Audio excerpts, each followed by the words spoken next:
comecei a atuar nessa parte de qualidade, que a gente chama sistemas de qualidade. Essas empresas, elas têm que ter, desde o início, assim, toda uma parte legal, que é cumprir com alvarás, autorização de funcionamento, sistemas de qualidade, registro de produto.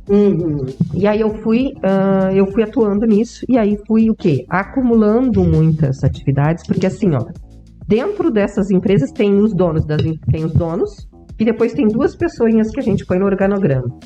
Aqui tem o responsável técnico, que é a pessoa que assina relacionada ao produto, então ele cuida da qualidade do produto, e tem o representante da direção, da gerência, para assuntos de regulatórios de qualidade, que aí no caso sempre era eu. Aqui, por exemplo, chegava uma auditoria da Anvisa, técnicos da Anvisa de Brasília para vir auditar um processo, a empresa como um todo. Tanto eu quanto essa pessoa que cuidava da qualidade do produto, nós tínhamos que entender da empresa como um todo, desde a recepção até se a caixa d'água tinha sido higienizada, que tipo de processo, do produto em si, dos processos das pessoas. Então, isso me acumulou um processo de... Eu tinha que estudar muito. Desgastante, né? Desgastante, né? Eu tinha que estudar sobre aqueles produtos, eu tinha que descrever como é que funcionava, porque... Além disso, a gente tem auditar. E aí eu comecei a trabalhar. Só que eu tenho uma situação assim, ó, que tudo na vida eu entendo que dá para fazer. Só não dá para fazer quando a gente não se dedica. Então a gente sempre teve equipes gerenciando equipes. E era assim, ó, se a Anvisa não chegasse e desse uma não conformidade, ela podia fechar a empresa. E aquela responsabilidade eu assumia para mim. Então isso foi o quê? Foi me desgastando, né? Eu fui tendo... Só que naquela época eu não entendia o que era, né? Eu tô entendendo agora que eu saí dessa área, né? Aí eu fiquei de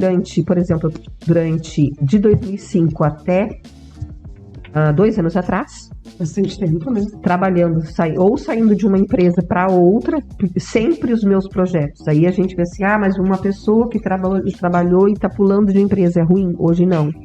Por quê? Porque tu tem o que a gente chama de projeto. Tu tem um projeto, tem início, meio e fim. Então essas empresas, todas as empresas que eu passei, eu consegui as certificações, eu consegui os registros, eu consegui os alvarás, eu consegui. E nesse meio tempo, o que aconteceu? Eu tive que voltar a estudar, porque aí eu tinha chego num nível de gerência, só que eu não tinha ainda estudado. Então, em 2009, eu voltei a estudar.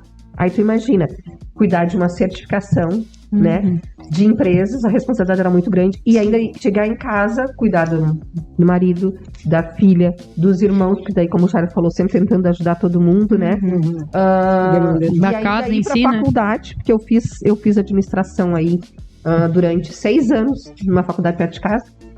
Cheguei numa exaustão.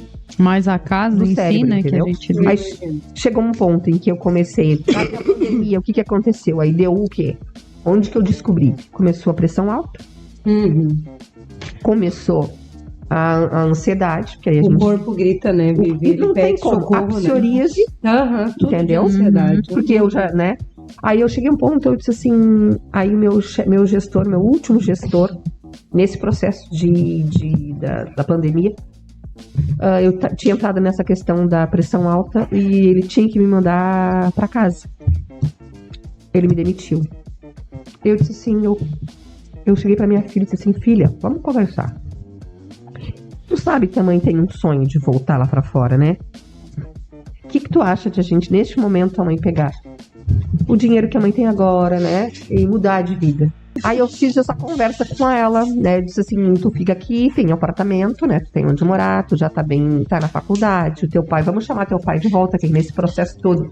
Eu fiquei 25 anos casada, aí, né, aí eu achei também que haveria necessidade da gente encerrar a nossa relação. E aí a minha filha, ele já tinha saído, ele voltou, a gente fez tudo porque tu não tava bem. Exato, na realidade tudo vai se combinando, né? É que assim, se eu for contar nos detalhes, sim, né, não, vai ficar aqui um tempão. Mas aí foi esse movimento que eu fiz. Eu cheguei num processo que eu tava perto dos 50 anos e eu queria cuidar de mim. E aí, agora... Viver com qualidade, né? Viver. Isso. Agora, eu tava falando pra Ana, eu conheci uma moça chamada Isabela Camargo, que era uma jornalista, que ela entrou nesse processo de burnout. O que é o burnout? É uma doença que é o excesso. E aí eu vejo ela, e aí aconteceu com ela, ela disse que teve um dia, assim como a Fátima Bernardes. Se vocês forem procurar lá, a Fátima Bernardes teve um dia que ela não conseguiu mais, por exemplo, dar o boa noite. Ela começou com crises de ansiedade e a gente ficou pensando, por que a Fátima saiu e foi fazer um programinha lá, um exemplo? Porque a pandemia fez com que a gente olhasse para dentro e dissesse assim, isso eu quero, isso eu não quero mais. Então, esse movimento de retornar, de fazer uma casa, eu fiz uma casa toda de vidro onde eu enxergo a natureza. Eu adoro, sim. Eu comecei a trabalhar com plantas, de costurar. Eu fui pro lado do artesanato, pra costura. A Viviane foi inventando o projeto de trabalho lá na prefeitura, a Viviane foi inventando o projeto da rádio, a Viviane inventou um projeto da escola, que eu também queria falar sobre ele, rapidinho, se puder me deixar. Claro. E eu recomendo, então, que as pessoas pesquisem sobre isso, que não tenham vergonha de entender que existe doença, sim, hoje, que a gente precisa repensar nosso estilo de vida. Doença mental é como qualquer outra doença, né? Precisa ser tratada.